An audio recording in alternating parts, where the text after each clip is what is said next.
Hello friends, स्वागत है आपके अपने चैनल टीच लैब में। आज हम लोग देखेंगे कि फिजिक्स का पार्ट 7, ठीक है, साइंस का ये चल रहा है सीरीज। और ये काफ़ी इम्पोर्टेंट क्वेश्चन है। ये क्वेश्चन में बार बार आने वाला है, ठीक है। ये कोई भी एग्ज़ाम में बार बार आने वाला क्वेश्चन है। इसको आप लोग ज़रूर से ज़रूर देखें और इससे आपको काफ़ी हेल्प मिलेगा, ठीक है दोस्त। कोई भी एग्ज़ाम में काफ़ी हेल्प मिलेगा और इससे बाहर आने वाला क्वेश्चन नहीं है, ठीक है। ये प्रीवियस ईयर क्वेश्चन है और इससे ये आपको बहुत हेल्प करेगा। और साथ में इसका हम व्याख्या कर रहे हैं, तो इससे क्या होगा कि आपको एक क्वेश्चन के अलावा कुछ और भी चीज़ सीखने को मिलेगा, ठीक है दोस्त। तो चलिए आगे हम लोग देखते हैं। ये सीरीज़ का पहला क्वेश्चन है और बिना देरी किए हम लोग शुरू करते हैं, ठीक है दोस्त। तो चलिए, इसका पहला क्वेश्चन है, जाड़े की रात में अत्यधिक ठंड पड़ने पर पानी की पाइप फंस जाती है। होता क्या है दोस्त कि जब आप पानी की पाइप का बात करें तो पानी की पाइप में क्या होता है कि पानी रह जाता है कुछ ना कुछ। और पानी हम जानते हैं कि जब जमता है, क्या होता है, जमता है, तो वो क्या होता है कि उसका घनत्व बढ़ता है, यानी कि उसका साइज बढ़ जाता है जमने के बाद, ठीक है। अगर कोई बोतल का पानी आप लेके अगर आप इस तरह से आप यहाँ तक पानी अगर भर देते हैं और उसको जब जमने के लिए छोड़ देते हैं, तो वो बाद में अगर खोलिएगा तो आपको पता चलेगा कि यहाँ पूरा भर गया।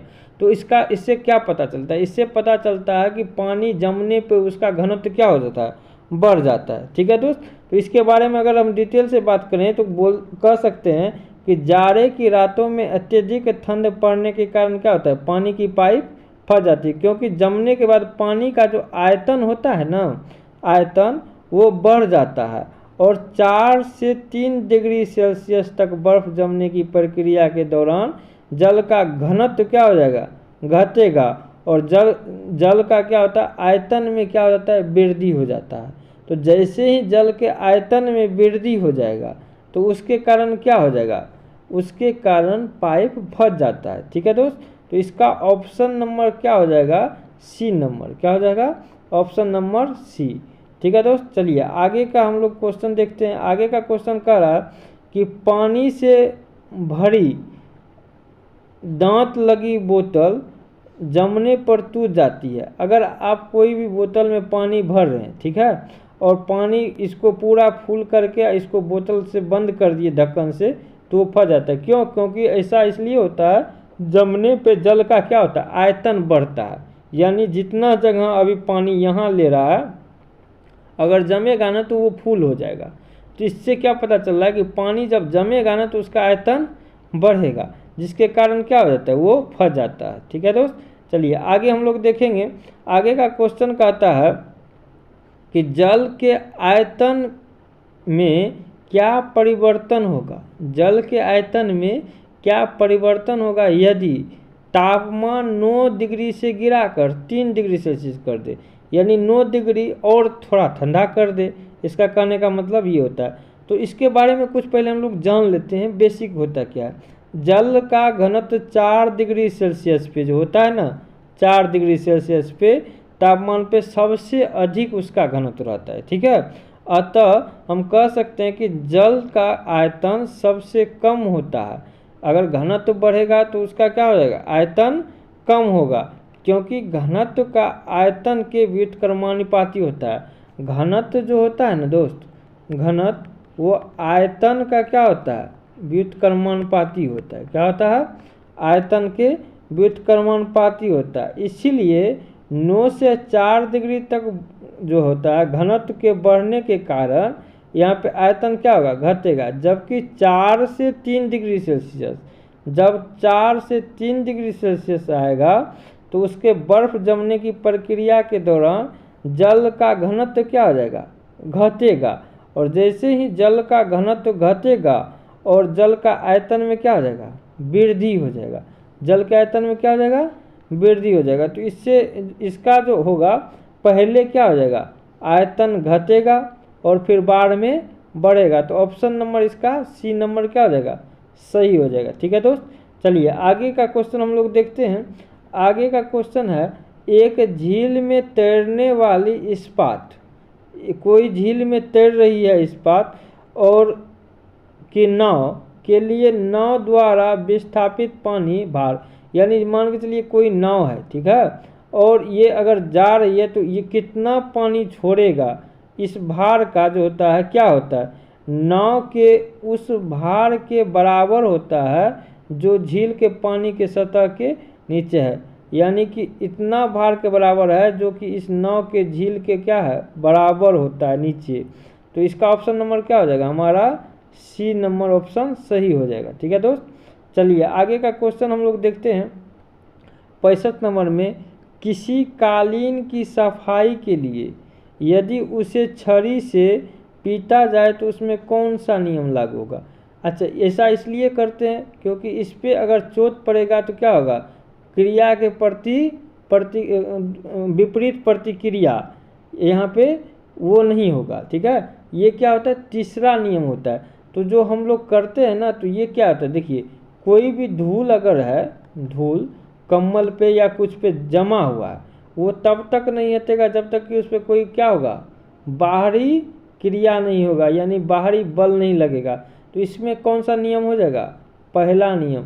बहुत आदमी क्या करता है, तृतीय नियम लगा देता है, क्रिया के प्रति विपरीत क्रिया, लेकिन ऐसा नहीं है। ऐसा इसलिए नहीं है क्योंकि ये पहले से विराम अवस्था में है, इसको सफाई करने के लिए जा रहे हैं, तो इसीलिए ऑप्शन नंबर कौन सा हो जाएगा, ए नंबर। ठीक है दोस्त, चलिए आगे का क्वेश्चन है इसमें कि सड़क पर चलने की अपेक्षा, सड़क पे जो चलता है चलने वाले की अपेक्षा बर्फ़ पे चलना कठिन होता है। ऐसा क्यों होता है, क्योंकि फिसलन होता है।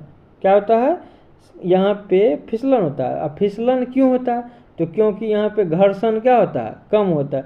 तो यहाँ पे हमको ऑप्शन नंबर डी दिख रहा है, बर्फ़ में सड़क की अपेक्षा क्या होता है, घर्षण कम होता है, और घर्षण नहीं होगा तो क्या होगा, फिसलेंगे, और फिसलेंगे तो हमको चलना क्या हो जाएगा, कठिन हो जाएगा।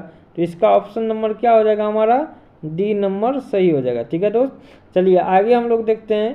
67 नंबर बोलता है, रोड़ी युक्त सड़क की तुलना में बर्फ पे चलना कठिन होता है, ऐसा क्यों, क्योंकि फिसलन होता है। पैर तथा बर्फ के, यहाँ बोला है बर्फ मुलायम और स्पंजी जबकि रोड़ी कठोर होता है, ऐसा नहीं है। पैर तथा बर्फ के माध्यम घर्षण बल रोड़ी के क्या होता है, मध्य घर्षण की तुलना में कम होती है। यहाँ पे ऑप्शन नंबर हमारा क्या हो जाएगा, बी नंबर सही हो जाएगा। ऐसा क्यों होता है, सड़क पर चलने में हमें आसानी इसलिए होती है क्योंकि सड़क पर उसकी तरह क्या होता है, खुरदुरी और होने के कारण घर्षण बल उत्पन्न होता है। उसकी सतह जो होता है खुरदरी होने के कारण हमें उस पे पैर पे झटका देकर पृथ्वी को पीछे की ओर धकेलते हैं, और न्यूटन के तृतीय नियम के अनुसार क्या होता है, हम लोग आगे बढ़ जाते हैं। ठीक है दोस्त, चलिए आगे हम लोग देखते हैं। आगे का क्वेश्चन है, लकड़ी के सिलेंडराकार पात्र, यानी कि लकड़ी का कोई है जो सिलेंडराकार पत्र है, उसे खींचने के जगह लुढ़काना क्या होता है, आसान होता है। देखते होंगे कि जब भी हम लोग सिलेंडर का यूज करते हैं तो उसको क्या करते हैं, घरकाते हुए लेके आते हैं। लुढ़काने का मतलब घरकाने, कोई भी चीज़ अगर गोल वस्तु है उसको क्या करते हैं हम लोग, घरकाने में ज़्यादा आसानी महसूस करते हैं बल्कि उठाने से अपेक्षा। ठीक है, तो इसका क्या होता है, क्योंकि लुढ़कन अवस्था में घर्षण बल क्या होता है, लुढ़कन अवस्था में जो घर्षण बल होता है ना, वो फिसलन अवस्था में घर्षण बल की तुलना में बहुत कम होता है। यानी अगर कोई चीज़ लुढ़का रहे हैं तो उसमें घर्षण बल बहुत कम लगेगा, जिसके कारण क्या हो जाएगा, हम लोग बहुत आसानी से ले आते हैं लुढ़का के। ठीक है तो इसमें क्या होता है, लकड़ी के अगर गोलाकार खींचने की जगह इसको क्या करते हैं हम लोग, लुढ़काना आसान होता है, क्योंकि लुढ़कन अवस्था में क्या होता है, घर्षण बल फिसलन अवस्था के घर्षण बल की तुलना में बहुत कम होता है। क्योंकि स्पेस जो होता है ना, देखिए अगर कोई चीज़ गोल है, क्या है, गोल है, अगर वो लुढ़केगा तो सिर्फ इतना ही ना लुढ़केगा, इतना ही ज़मीन पे टच रहेगा, तो उसको घरकाने में क्या होगा, आसानी होगा। तो यहाँ पे घर्षण क्या होता है, कम होता है। लेकिन अगर हम लोग इसको क्या करेंगे, खींचेंगे तो इतना दूर हमको क्या करना पड़ेगा, घर्षण लगेगा, तो जिसके कारण क्या होता है, थोड़ा हमको कठिनाई का सामना करना पड़ता है। तो इसका ऑप्शन नंबर क्या हो जाएगा, बी नंबर ऑप्शन सही हो जाएगा। ठीक है दोस्त, चलिए आगे हम लोग देख सकते हैं इसका 59 नंबर क्वेश्चन। वो कह रहा है एक नदी में चलता हुआ जहाज, क्या होता है, एक नदी में चलता हुआ जहाज समुद्र में आता है, जब जहाज का स्तर क्या हो जाता है, क्या होता है कि एक नदी, जब नदी में चलता हुआ जहाज जब समुद्र में आता है ना, देखिए नदी से अगर समुद्र में जाएगा क्या हो जाएगा, ये थोड़ा कॉन्सेप्ट देख लीजिए, नदी से अगर समुद्र में जाएगा तो ये थोड़ा ऊपर उठ जाएगा, क्या हो जाएगा, क्यों, क्योंकि इसका जो होता है ना घनत्व तो क्या होता है, ज़्यादा होता है, तो ये क्या हो जाएगा, ऊपर थोड़ा उठ जाएगा। ठीक है, और जब समुद्र से नदी में आएगा तो ये क्या हो जाएगा, थोड़ा नीचे आ जाएगा। तो यहाँ पे ऑप्शन क्या बोला, नदी से समुद्र में जा रहा है ना, तो समुद्र क्या होता है, बड़ा, तो इससे आप लोग समझ जाइएगा, याद करने का तरीका, अगर बड़ा है समुद्र तो समुद्र ऊपर उठेगा, क्या होगा, नदी से ऊपर उठेगा। तो इसका ऑप्शन नंबर हमारा क्या हो जाएगा, यहाँ थोड़ा ऊपर उठेगा। ठीक है दोस्त, चलिए आगे का हम लोग देखते हैं। आगे का क्वेश्चन कहता है, और ये हमारा सीरीज का लास्ट क्वेश्चन है 70 नंबर, बोलता है लोहे की कील पारे में क्यों तैरती है जबकि पानी में डूब जाती है, ऐसा क्यों होता है। ऐसा इसलिए होता है कि लोहे का घनत्व पानी से क्या होता है, अधिक होता है, पानी से अधिक होगा तो वो क्या हो जाएगा, पानी में डूब जाएगा। जैसे लोहा देखिए, ये है लोहा का कील और पानी है, पानी का घनत्व कम होगा तो ये डूब जाएगा। लेकिन पारा का घनत्व जो होता है ना, पारा का घनत्व ये उच्च होता है किससे, लोहा से, लोहा के कील से। तो जैसे ही इस पे जाएगा तो इसका उच्च है, ये ऊपर रखेगा तो ये क्या करेगा, तैरने लगेगा, क्या करेगा, तैरने लगेगा। तो इस सीरीज को हम लोग यहीं पे ख़त्म करते हैं, और आपको कैसा लगा ये वीडियो हमको ज़रूर बताइएगा। ठीक है दोस्त, चलिए आगे हम लोग देखेंगे इसके नेक्स्ट सीरीज में, तब तक के लिए